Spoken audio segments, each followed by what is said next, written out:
Saudara, 1 bulan sudah surat pemakzulan terhadap Wapres Gibran Raka Buming Raka yang diajukan oleh Forum Purnawirawan TNI. Kemudian, kenapa DPR masih belum membahas surat permintaan pemakzulan Gibran ini? Kemudian bagaimana aturan hukum tata negara tentang pemakzulan wakil presiden? Kita akan bahas bersama dengan sejumlah narasumber yang hadir melalui sambungan daring, saudara. Ada Sekjen DPP Barisan Relawan Jokowi Presiden atau Bara JP, Rely Reagan. Kemudian ada juga pakar hukum tata negara, pakar hukum tata negara Profesor Juanda, saudara yang akan segera bergabung juga. Selamat pagi Bapak-Bapak. Baik, yang sudah bergabung Mas Rely. Mas Rely, ini Anda melihatnya kemudian sudah 1 bulan ini ya, dari Forum Purnawirawan kirim surat ke DPR, kemudian belum ada tanggapan, bahkan kata Bu Puan ini belum nerima, belum membaca, tapi kalau kata MPR katanya sudah masuk ke Sekretariat Jenderal dan lagi dikaji. Anda melihatnya seperti apa? Ya, tadi perlu saya kan relawan Jokowi ya, dari RG2 ini. Jadi saya tanggapi persoalan harus pakai 5. Oke. Saya rasa yang dilakukan oleh DPR betul. Sekarang ini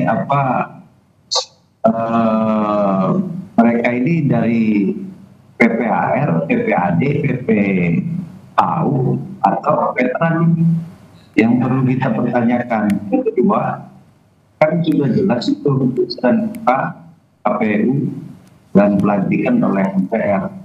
Urgensi apa terkait surat tersebut? Bagi saya itu nggak ada, nggak penting, udah betul yang dilakukan oleh DPR itu. Pasangan Prabowo Gibran itu sudah sah, ditetapkan oleh MPR, DPR, KPU, dan bahkan melalui keputusan MK terkait gugatan mereka ini juga. Ini kan mereka ini mewakili kelompok mana? Kelompok masyarakat 58% yang memilih Prabowo Gibran, kelompok masyarakat 24% atau 16%. Itu kan bisa kita lihat sama-sama. Ini kan rata-rata yang mengajukan ini semua kan dari kelompok 24 dan 16% itu. Yang nggak semua, tapi itu sebagian kecilnya. Artinya ini nggak ada urgensinya, sudah selesai Pilpres 2024 itu. Kalau memang tidak puas lagi, ikut bertarung 2029. Itu saya rasa yang dilakukan DPR itu sudah betul, sudah sesuai, itu sudah jelas.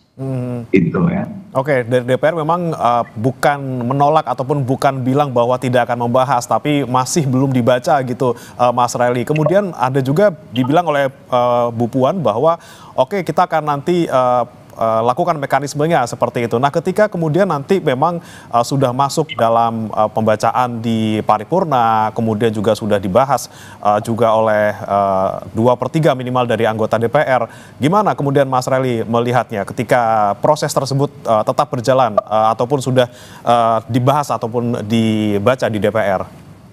Ya, saya nggak mau berandai-andai ya apa yang dilakukan oleh DPR pada hari ini surat yang masuk ke DPR itu hanya juga dari Forum Purnawirawan yang mendukung Prabowo Gibran juga ada itu. Jadi yang dilakukan DPR tidak menindaklanjuti itu udah betul, nggak perlu juga, nggak penting ditanggapi ini. Suara 300-400 orang ini 90 juta yang memilih pasangan Prabowo Gibran. Saya jadi curiga mereka ini membuat surat untuk melayangkan pemakzulan saudara Wapres itu ngerti hukum nggak? Ini kan sudah jelas kan dasar hukumnya harus jelas. Melakukan pemakzulan saudara Gibran itu apa dasar hukum mereka?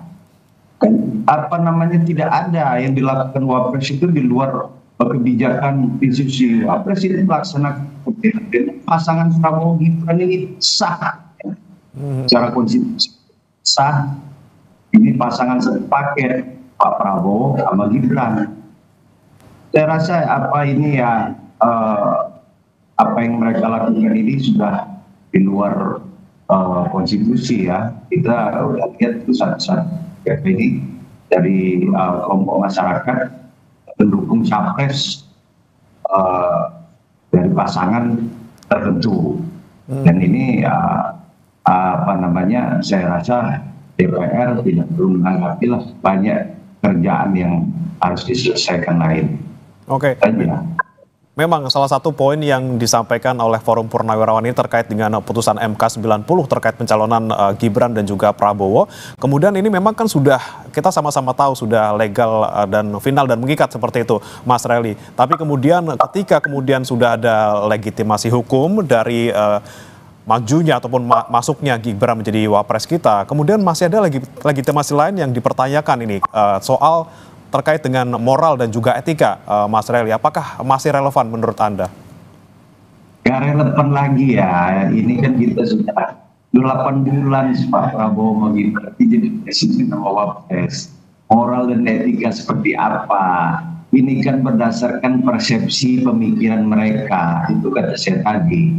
Mereka ini berangkatnya dari pemikiran kelompok masyarakat pemilih yang 58%, 24%, atau 16%. Jadi kalau saya rasa apa namanya, secara undang-undang konstitusi kita ya, ini kita ini negara bangsa ya. Jadi kalau kita sudah nggak apa namanya dalam era berdemokrasi sesuai dengan undang konstitusi, apalagi yang harus dipermasalahkan. Ya kalau kita nggak kalah, udah bertarung lagi 2029. Siapa di antara mereka kelompok yang apa namanya Forum Purnawirawan ini mau nyalon presiden atau wapres, majulah, kan konstitusi kita memberikan hak ruang itu. Jadi dan mau sampai kapan? Besok ada kelompok lagi, saya umpamanya dengan kelompok saya melakukan hal yang sama, gak ada itu habisnya. Sama aja seperti kepala daerah, bupati, gubernur, ada yang mau menggugat gubernurnya terpilih, selisihnya 100-200 suara, sudah ditetapkan, diputuskan, ya sudah, itu aturan undang-undang. Kalau di luar itu kita mau ini ya udahlah, kita introspeksi diri aja. Oke. Jadi, ada jalurnya ya, Mas Relly ya, kalau misalnya tidak puas, misalnya kita asumsikan mereka tidak puas dengan hasil pemilu yang kemarin, masih ada waktunya nanti di tahun 2029. Oke, kemudian saya sudah mendapat informasi di Prof. Juanda, pakar hukum tata negara, sudah bergabung bersama kami. Selamat pagi, Prof. Juanda. Selamat pagi. Ya, Prof. Juanda. Assalamualaikum. Waalaikumsalam, Prof. Juanda. Di sini ada juga Mas Relly Reagen dari Sekjen Barajp. Prof. Juanda, saya mau ke Anda nih terkait dengan dari DPR ini belum ada respon nih, walaupun sudah 1 bulan.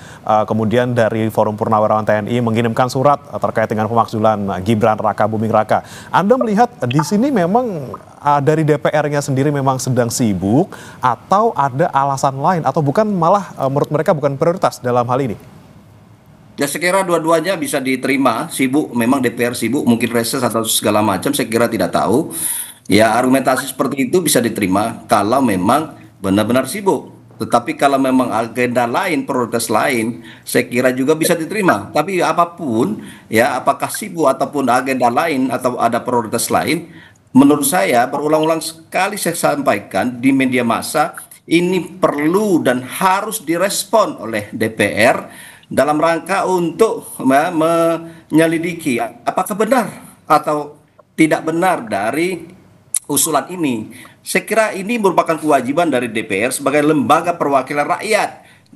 Ini yang saya selalu dorong supaya kenapa kelihatan prinsip negara demokrasi, prinsip negara hukum yang berkonstitusional misalnya, ini kelihatan ketika DPR merespon dengan cepat ya setiap gagasan, setiap usulan yang datang dari masyarakat. Apakah itu adalah masyarakat kecil, apakah masyarakat elit dan seterusnya, termasuk adalah para purnawirawan TNI. Nah, oleh karena itu ini kan hal yang sangat penting bagi negara kita. Sebab kalau tidak seperti ini nanti dianggap juga DPR tidak respon, tidak responsif, tidak memperhatikan suara-suara rakyat. Tetapi ketika ini sudah direspon, makanya saya selalu mengatakan respon dan panggil para purnawirawannya, kemudian ditanya ya sejauh mana argumentasi hukum yang bisa dibuktikan atau setidaknya disampaikan oleh para purnawirawan ini ketika ini sudah diproses, apakah melalui fraksi-fraksi, apakah melalui komisi, apakah melalui pansus, kalau memang ini bila perlu penting misalnya demi untuk menyelidiki kebenaran dari apa yang disampaikan oleh purnawirawan ini, maka setelah itu direspon melalui diskusi, melalui pemanggilan para purnawirawan, maka disitulah kelihatan nanti bisa dipertanggungjawabkan secara politik maupun secara hukum kepada rakyat Indonesia bahwa DPR sudah merespon.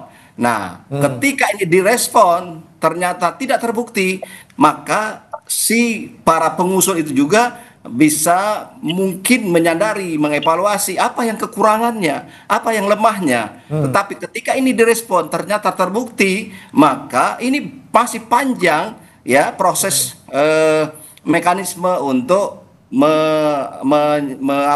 melakukan pemakzulan itu. Nah, bisa politik, kemudian masuk ke dalam ranah hukum di Mahkamah Konstitusi, terus masuk ke DPR lagi, masuk ke MPR lagi. Ini masih panjang. Paling tidak kita mendorong supaya ini direspon. Oke, paling tidak respon terlebih dahulu ya, Prof. Juanda. Tapi kalau kita tadi dari Prof. Juanda bilang prosesnya sangat panjang. Ini bahkan untuk direspon saja mungkin banyak juga rintangannya seperti itu. Dari mulai mungkin dari anggota DPR-nya dengan fraksi yang mungkin dominasinya adalah dari partai-partai Kim Plus gitu ya. Ini bagaimana kemungkinan Anda melihat ke depannya? Apakah memang peluang dari usulan Purnawirawan TNI ini cukup besar ataupun justru malah terlalu banyak rintangan dan juga halangan ini sampai nanti akhirnya diputuskan oleh MPR seperti itu? Jadi pertama saya ingin sampaikan bahwa dalam koridor hukum di pasal 7A dan 7B, 7A itu kriteria ya untuk memakzulkan seorang presiden atau wakil presiden. Ya, ada 6 syarat di situ. Saya kira sudah beberapa kali kita sampaikan ya bahwa satu adalah memang adalah pelanggaran hukum ya. Terus di dalam pelanggaran hukum itu kriterianya pengkhianatan terhadap negara, korupsi, ya, suap, kemudian tindak pidana berat lainnya, perbuatan tercela, dan tidak memenuhi syarat lagi menjadi presiden atau wakil presiden. Nah, ketika 6 ini memenuhi syarat, nah inilah yang kita inginkan supaya DPR merespon, melihat apakah ada 6 ini, dari 6 ini bisa dijadikan sebagai alasan misalnya. Nah, kemudian baru masuk ke dalam persoalan politik, katakanlah ini 6 ini memenuhi syarat. Tetapi memang di dalam konteks praktek politik di Indonesia itu tergantung para elit politik di DPR. Apakah memang mau, misalnya kalau memang beralasan, ya tergantung pada para elit politik. Tetapi kalaupun tidak terbukti atau tidak dilengkapi dengan data-data akurat dari 6 persyaratan tadi, ya kita menghadapi tembok besar politik yang kita tahu ya bahwa ada 8 fraksi di situ.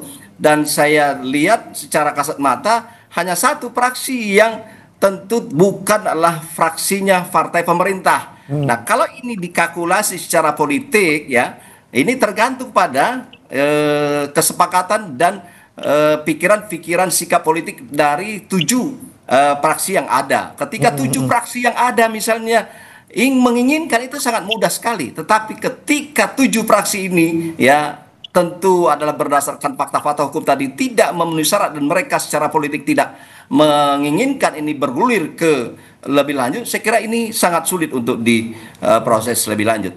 Oke, agak sulit terkait dengan hal ini. Kemudian saya mau ke Mas Relly lagi. Mas Relly, ini kan juga ada narasi bahwa kemudian dorongan pemakzulan Gibran ini muncul karena ada dorongan dari pihak-pihak tertentu yang tentunya tadi Anda sebutkan bahwa bisa untuk memecah belah, kemudian juga bisa kontraproduksi terhadap apa yang dilakukan pemerintah sekarang. Anda melihatnya seberapa besar upaya itu yang sekarang terjadi sampai akhirnya saat ini dari pihak Purnawirawan TNI kemudian kembali memberikan pernyataan ketika mereka tidak direspon suratnya? Ya, saya rasa biasa aja ya. Apa namanya, suara pedagang, petani, suara apa namanya itu sama aja. Dia memilih saudara Prabowo ini. Gak repot kami menghadirkan satu orang Ismail. Ya, saya ingatkan, jangan ngarang-ngarang lah. Nanti akan lebih besar dampaknya. Apa yang dilakukan DPR itu dan partai koalisi kabinet ini solid kok. Jadi kalau ada apa upaya-upaya itu ya jangan jadi masalah lah. Ya, saya nggak mau berandai-andai. Lihat aja nanti. Oke, let's see seperti apa yang nanti prosesnya, apakah lanjut apa enggak gitu ya Mas Relia. Kemudian saya kembali ke Prof Juanda. Prof Juanda, kita lihat juga bahwa kondisi di DPR sekarang mereka bilang katanya lagi sibuk, banyak yang harus diurusi, kemudian ngurusin soal revisi undang-undang juga banyak yang kemudian masih ngantri gitu ya. Kemudian kalau kita lihat mekanisme di DPR sendiri, Prof Juanda, ketika ada usulan dari masyarakat ataupun pihak-pihak tertentu, apakah semuanya benar-benar harus dibaca tanpa terkecuali, ataukah mereka juga punya skala prioritas yang kira-kira yang mana dulu yang akan dibahas gitu ya? Tapi kita akan bahas Bapak-Bapak dalam dialog Sapa Indonesia Pagi usai jeda. Tetap bersama kami.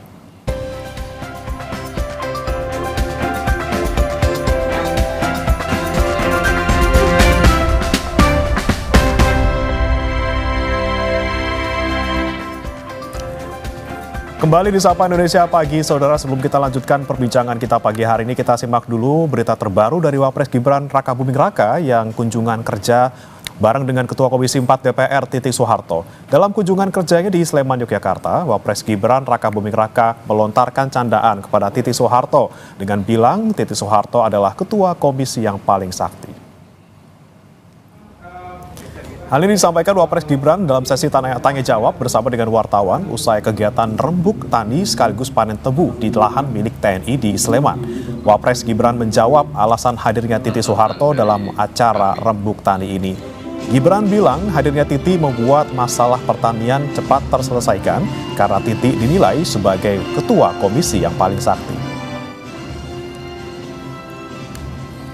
Kita ingin visi misi program-program dari Bapak Presiden Prabowo bisa berjalan dengan baik, dan apalagi ditambah ini ada Bu Ketua Komisi, pasti bisa berjalan dengan lebih baik ya. Bermasalah-masalahnya cepat terselesaikan. Beliau kan Ketua Komisi paling sakti.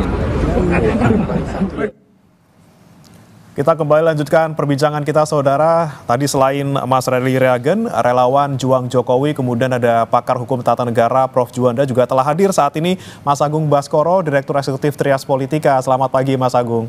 Pagi, Mas Bremana, ya, Mas Reagen dan Pak Juanda. Baik. Pagi. Ya, Mas Agung, Anda melihatnya nih fenomenanya seperti apa? Kemudian dari Purnawirawan TNI sudah ngirim surat dari sebulan lalu, belum juga ada respon dari DPR, walaupun sudah ada pernyataan tapi belum masuk dibahas ataupun dibaca gitu ya, Mas Agung ya. Anda melihatnya ini kendalanya di mana? Apakah belum ada lampu hijau misalnya dari ketua partai politik dari masing-masing fraksi gitu ya? Atau seperti apa Anda melihatnya? Iya, pertama secara personal ini mengafirmasi ya bahwa posisi tawar keluarga Solo ini masih kuat di elit politik nasional kita, Mas.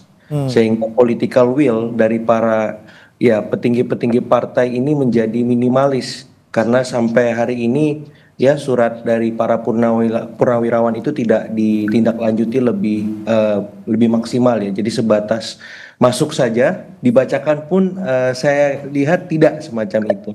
Nah, yang kedua memang harus diakui bahwa secara institusional DPR ini kan dikuasai oleh Kim Plus ya, yang secara hegemonik itu ya kita harus hitung 81% itu memang suara mayoritas yang sangat solid, kuat ya. Jadi dalam artian koalisi ini memang masih dalam tanda petik kokoh gitu.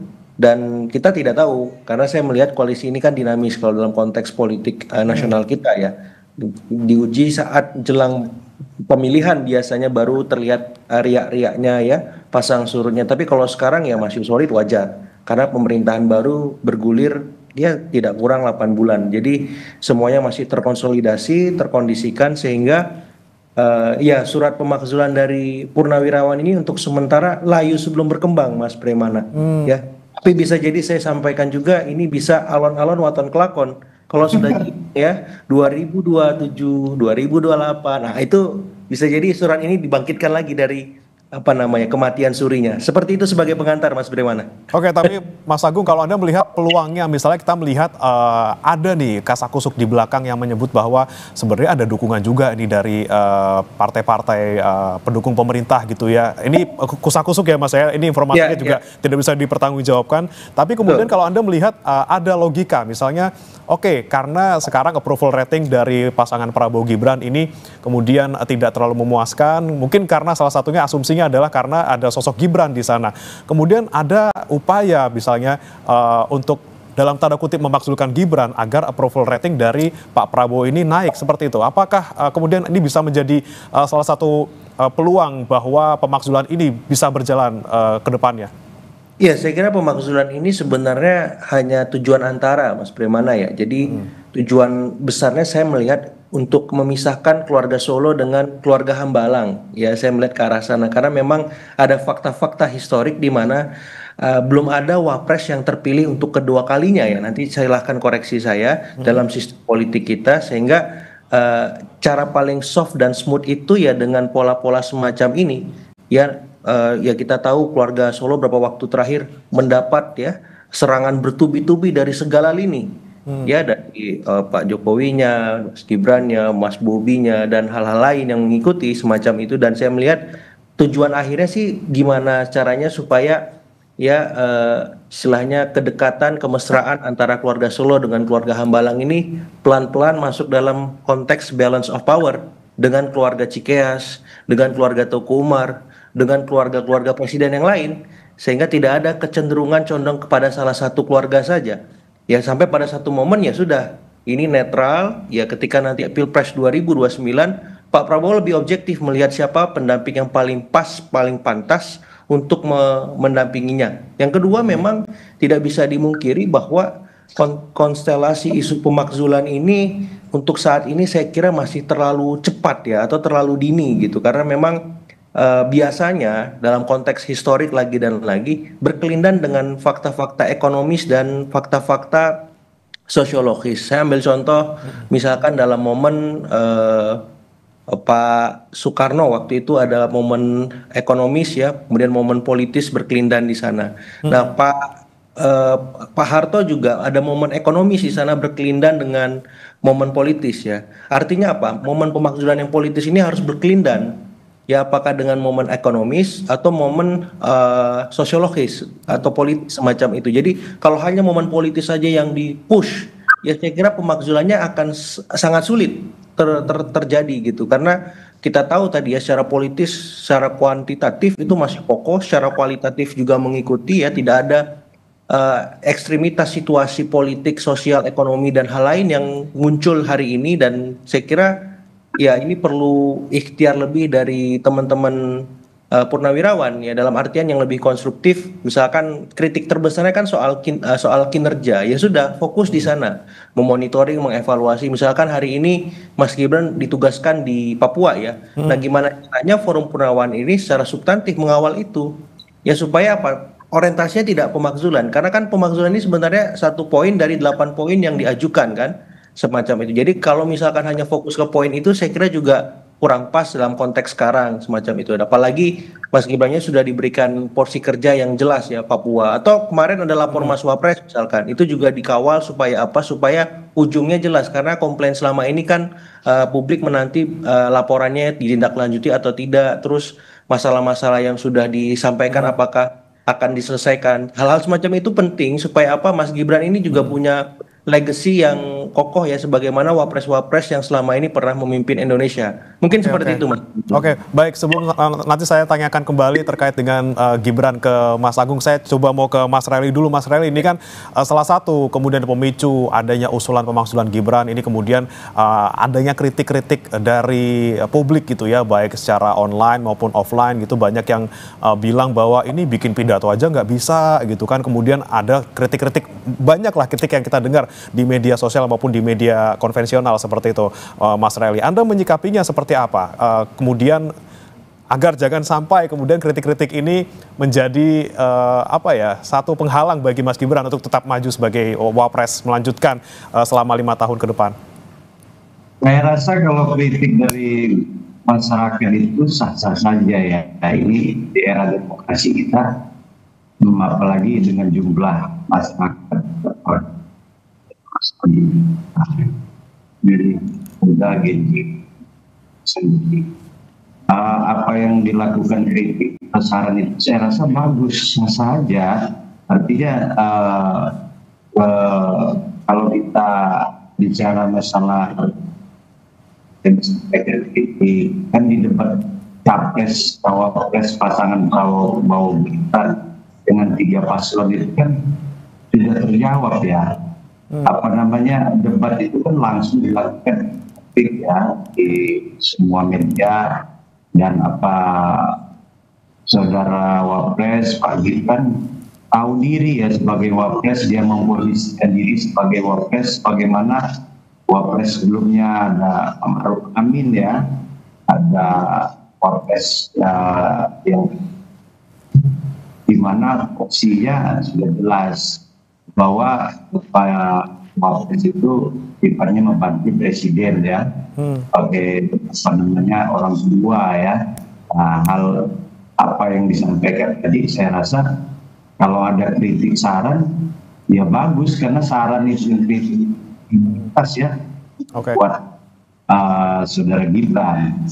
Oke, kritik adalah hal yang bagus, kemudian bisa membangun dan juga mendukung Gibran dalam menjalankan tugasnya. Kemudian saya ke Prof. Juanda lagi. Prof. Juanda, kalau Anda melihat dari beberapa poin yang disampaikan oleh Purnawirawan TNI, ada terkait soal putusan MK 90, kemudian terkait dengan perbuatan tercela yang dibilang ini fufu-fafa seperti itu. Kemudian ada juga terkait dengan kapasitas dan juga kemampuan, tadi baru saja kita bahas, dan juga terkait dengan ada dugaan korupsi gitu ya. Anda melihat ketika ada usulan tersebut, mana yang bisa menjadi pintu masuk dari Purnawirawan TNI untuk bisa nanti tembus ke MK sampai akhirnya nanti di MPR diputuskan?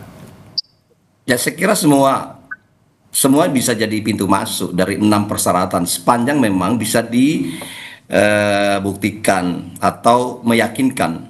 Ya, sekarang ini Purnawirawan TNI ini di samping bisa membuktikan harus meyakinkan DPR ya. Nah, kenapa saya katakan itu? Ya tentu yakinkanlah DPR kalau memang mau diproses, tapi paling tidak memang ya sebelum diyakinkan tentu DPR yang saya sampaikan tadi panggil mereka. Nah, terus kalau kita lihat dari sisi pintu masuk tadi, makanya saya katakan pintu masuk manapun, misalnya tidak memenuhi syarat lagi, apakah Gibran sakit misalnya, atau apa misalnya, itu bisa sakit permanen, tapi ternyata tidak misalnya, atau misalnya pupu papa itu sendiri sebenarnya bisa juga sebagai pintu masuk, tapi buktikan. Kalau saya bicara soal pupu papa sebagai orang hukum, saya concern dengan hukumnya. Ketika pupu papa ini ya bergulir, maka menurut saya perlu dibuktikan dulu melalui sebuah proses pengadilan. Pengadilan artinya ketika ini sudah bisa dibuktikan benar pupu papa inilah dilakukan dan isinya adalah Mas Gibran, dan dengan sebuah putusan hukum yang tetap baru bisa masuk gitu loh. Nah, tapi kalau hanya pupu papa tapi tanpa didasarkan pada aspek-aspek hukum yang kuat, menurut saya tetap concern itu tidak bisa, karena nanti menjadi negara kita negara ngawur kalau kita ya hanya berdasarkan pandangan, pendapat dan non hukum, tetapi harus semuanya berdasarkan hukum. Ya, Kenapa berdasarkan hukum? Karena saya potong dulu, pengadilan lah Kita Bagaimana? fokus tadi ke soal Fufufafa, misalnya sudah ada sidang, kemudian dibuktikan ternyata memang 100% itu dilakukan oleh Gibran Rakabuming Raka di masa lalu. Apakah kemudian kalau menurut pasal 7A, 7B Undang-Undang 1945, apakah perbuatan tercela dalam tanda kutip yang dilakukan oleh Gibran di masa lalu sebelum dia menjadi Wapres ini bisa menjadi alat untuk dalam tanda kutip ini memakzulkan Gibran? Ya bisa kalau itu urusan pidana ya.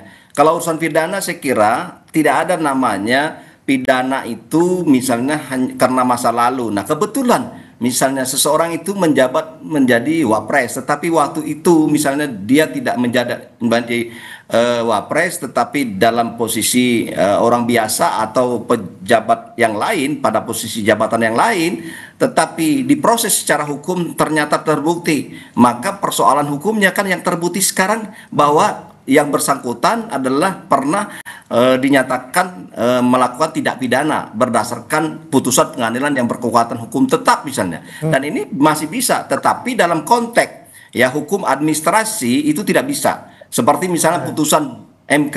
Putusan MK itu sudah selesai. Secara formil ya sudah selesai. Menurut saya dalam konteks hukum tata negara, ketika itu sudah diputuskan oleh pengadilan dan itu sudah dilantik, beliau itu sudah jadi presiden dan wapres, maka saya kira ini tidak bisa dijadikan alasan argumentasi. Ya. Putusan MK pun soal pelanggaran etik oleh Anwar Usman juga tidak bisa sebenarnya untuk jadi senjata ya, Prof. Yang dijadikan itu kan untuk Pak Usman ya, bukan untuk Pak Gibrannya, walaupun ada kaitan dengan Gibran misalnya. Nah kita harus melihat ini secara proporsional dengan kacamata yang jernih, dengan satu pikiran-pikiran hukum yang objektif. Nah apakah mungkin misalnya katakanlah sekarang pertanggungjawaban yang dilakukan oleh Usman itu dipertanggungjawabkan kepada Gibran misalnya, atau dipertanggungjawabkan kepada Mas Baskoro misalnya, kan tidak logik secara hukum. Nah, tetapi kalau misalnya ada kaitan di situ benar menyatakan bahwa yang melanggar itu adalah katakanlah Mas Gibran itu dinyatakan diskualifikasi, maka tentu itu kan tidak mungkin dilantik menjadi wapres. Nah, terlepas dari apakah itu adalah terkena ada pelanggaran etik, tetapi secara hukum yang kita lihat bahwa beliau ini sudah diputuskan, walaupun ini ada dissenting opinion dalam proses mengambil putusan MK dulu ada 5-4 misalnya, tetapi 5 menyatakan bahwa itu dia memenuhi syarat misalnya, atau tidak ada pelanggaran. Nah, persoalannya memang adalah kalau ada masih secara material ada hal-hal yang berpendapat bahwa ini sebenarnya tidak sah, itu kan memang boleh-boleh saja, tetapi secara hukum ketika itu sudah diputuskan dan ternyata sudah dilantik, saya pikir dan saya nyatakan tidak bisa diangkat menjadi sebuah argumentasi hukum dalam rangka pemakzulan ini. Berarti poin-poin yang di putusan MK 90 pun ketika sampai ke MK nanti akan mental juga gitu ya, Prof ya? Ya, oke. Benar, karena ini sudah selesai ya. Udah selesai ini barang ya, sudah inkrah dia, sudah akibat hukumnya sudah selesai. Selesainya apa? Karena sudah dinyatakan bahwa Pak Prabowo dan Gibran adalah presiden yang sah, dan akibat dari itu maka dia dilantik. Nah, ketika itu sudah dilantik terus sekarang mau digugat lagi, saya kira tidak lagi tepat secara hukum ya, yang saya pahami begitu. Tetapi kalau soal pidananya itu masih memungkinkan sepanjang memang sudah dilakukan melalui proses hukum yang benar dan sudah mempunyai kekuatan hukum yang tetap. Saya kira makanya saya sampaikan tadi semua itu masih berpeluang asal ada ya bukti-bukti hukum dengan putusan pengadilan. Oke, baik, saya mau ke Mas Agung lagi. Mas Agung, ini terkait dengan sosok Gibran yang tadi sudah disampaikan juga oleh Prof. Juanda bahwa bisa masuk lewat perbuatan tercela, tapi untuk soal putusan MK 90 ini sepertinya sudah mental gitu ya. Tapi kalau misalnya di pintu masuknya soal kapasitas dan juga kemampuan dari Mas Gibran yang mungkin banyak orang mempertanyakan soal hal ini, kemudian bisa nggak sih menjadi satu senjata dalam tanda kutip untuk memasukkan Gibran? Apakah ada standar-standarnya? Ketika Gibran tidak bisa ini kemudian berarti tidak mampu, atau seperti apa, Mas Agung? Iya, saya melihat memang lebih memungkinkan celah yuridisnya, Mas ya, sebagaimana pernah terjadi di masa almarhum Pak Gus Dur ya. Jadi celah yuridis di mana waktu itu kalau saya nggak salah Pak Gus Dur itu ada problem di Bulog Gate yang walaupun tidak terbukti akhirnya. Jadi celah yuridis Mas Gibran ini kan tadi ada banyak ya, soal dugaan fufu-fafa, soal dugaan korupsi dan seterusnya. Jadi saya melihat kalau memang elit kita serius menindaklanjuti itu ya sebenarnya bisa. Tapi kalau will-nya ya, political will-nya belum muncul, belum ada, dan memang keluarga Solo ini kuat, ya ini lagi dan lagi layu sebelum berkembang. Tapi begini, saya melihat memang tidak bisa dilepaskan juga ini kaitannya dengan 2029. Saya merasa bahwa isu ini memang masih terlalu dini mencuat, sehingga pun kalau memang akan istilahnya munculkan kembali, momen itu bisa jadi akan kita lihat jelang pemilihan semacam itu. Jadi mekanisme yang apapun ada hari ini mungkin tidak akan dioptimalkan oleh para elit kita karena memang tidak ada situasi ekstrim yang muncul, Mas Bremana. Jadi saya lihat memang ini perlu ada semacam dorongan kuat. Kalau misal itu tidak mengemuka dan hanya sebatas ya tindakan atau tekanan dari para purnawirawan murni, saya kira ini justru akan semakin kontraproduktif. Apalagi kemarin sempat ada arahan dari para purnawirawan untuk memaksa ini ya dengan arahan yang ya kurang populis lah seperti itu, dan harapannya ini bisa dipertimbangkan kembali karena justru akan menimbulkan antipati dan membuat publik memunculkan sentimen-sentimen negatif seperti itu. Nah, itu tadi poinnya Mas Agung, ketika tadi ada kalau misalnya tidak direspon oleh DPR maupun MPR, nanti para purnawirawan ini dalam tanda kutip ini ngancem nih Mas, bakal dudukin MPR gitu ya. Itu gimana Mas, gonjang-ganjing kita kalau misalnya ternyata emang bener-bener nanti purnawirawan ini dudukin DPR nih, nggak tahu nih bentuknya dudukin seperti apa, apakah berdemo atau seperti apa, bagaimana Mas Agung melihatnya? Ya, cara menduduki paling baik kan ngajak ngopi-ngopi ketua-ketua fraksi, ketua-ketua umum partai, ngomong dari hati ke hati kenapa sih masalah ini terus dibicarakan oleh mereka. Saya kira itu lebih baik, dan itu yang memang diakomodir oleh sistem politik dan hukum kita ya. Dan itu saya belum lihat dari para purnawirawan ini untuk ngobrol dari hati ke hati ke seluruh partai politik yang eksis di negeri ini, baik yang parlemen maupun non parlemen. Itu dulu dilakukan. Jangan mengancam, jangan mengintimidasi, jangan memaksa, karena itu membuat arahan dari para purnawirawan ini semakin kurang kurang pas di mata masyarakat kita. Karena ada beberapa survei yang saya lihat, walaupun sebagian besar masyarakat mengikuti isu pemakzulan ini, tapi masih banyak yang belum sepakat, Mas Bremana ya. Jadi maksud saya coba ini diarahkan secara perlahan-lahan saja. Kan tidak ada keharusan harus segera karena tidak ada situasi yang mendesak ke arah itu. Tapi kalau misalkan para petinggi elit parlemen ini hadir, besok pun bisa sebenarnya Mas dibacakan, kemudian masuk dibahas ya di DPR, kemudian nanti dipertimbangkan di MK sampai nanti sidang di MPR. Tapi kalau willnya nggak ada, susah, sangat-sangat susah sekali, karena memang pendekatan yang saya lihat dari para purnawan ini sifatnya masih searah ya, bukan dua arah. Dan artian ada 8 tuntutan, yang paling disorot ini pemakzulan saja, padahal ada banyak poin-poin krusial lain yang saya kira itu menarik dan bisa kita elaborasi. Misalkan ada arahan untuk mereshuffle menteri yang kurang maksimal kerjanya, walaupun di belakangnya yang terafiliasi dengan keluarga Solo khususnya semacam itu kan nggak perlu. Misalkan ya udah, kalau menteri nggak maksimal kerjanya ya purnawirawan ini mengendorse reshuffle biar bidang-bidang terkait maksimal seperti itu. Oke, mungkin ada reshuffle, ada yang lain, tapi yang paling utama tetap yang soal pemakzulan ya Mas ya. Dan mungkin kalau dari tadi pemaparan Anda, sebenarnya dari purnawirawan TNI bisa ambil jalan samping gitu ya, tidak hanya lewat DPR kemudian tuntut untuk membahas, tapi juga bisa deketin dulu lah partai politiknya, karena kalau soal hukum sudah mentok misalnya, tapi ini kan masih ada celah politis di sebelah sana gitu ya Mas Agung ya. Betul. Agar forum ini strategis, forum purnawirawan ini tidak dipandang hanya politis saja ya, bahwa mereka memang benar-benar punya niat tulus untuk mengawal Republik, baik dalam sosok dalam konteks kinerja maupun atau begini Mas. Mas, Prof, sikat saja Prof. Atau begini ya, sebaliknya partai-partai itu memanggil bisa juga itu Pak. Bisa juga itu karena mereka lebih senior kan. Iya, panggil dong. Nah, siapa tahu nemu gitu ya. Nemu nemu kepentingan yang sama, siapa tahu. Dari itu ya dituntut dari fraksi sebagai fungsi dari partai politik ya. Saya kira gitu, jalankan gitu. Atau sebagai di praksi-praksi di DPR. Oke, baik. Kita nantikan saja bagaimana kemudian sikap DPR, apakah nanti akan lanjut sampai ke MK ataupun nanti kembali lagi ke MPR atau mandek saja hanya di DPR bahkan tidak dibaca, tidak dibahas. Kita nantikan saja bagaimana nanti dinamikanya. Terima kasih Mas Agung Baskoro, Prof Juanda dan juga Mas Raili Reagan sudah bergabung bersama kami di Sapa Indonesia Pagi. Selamat pagi. Waalaikumsalam. Waalaikumsalam. Dan saudara jangan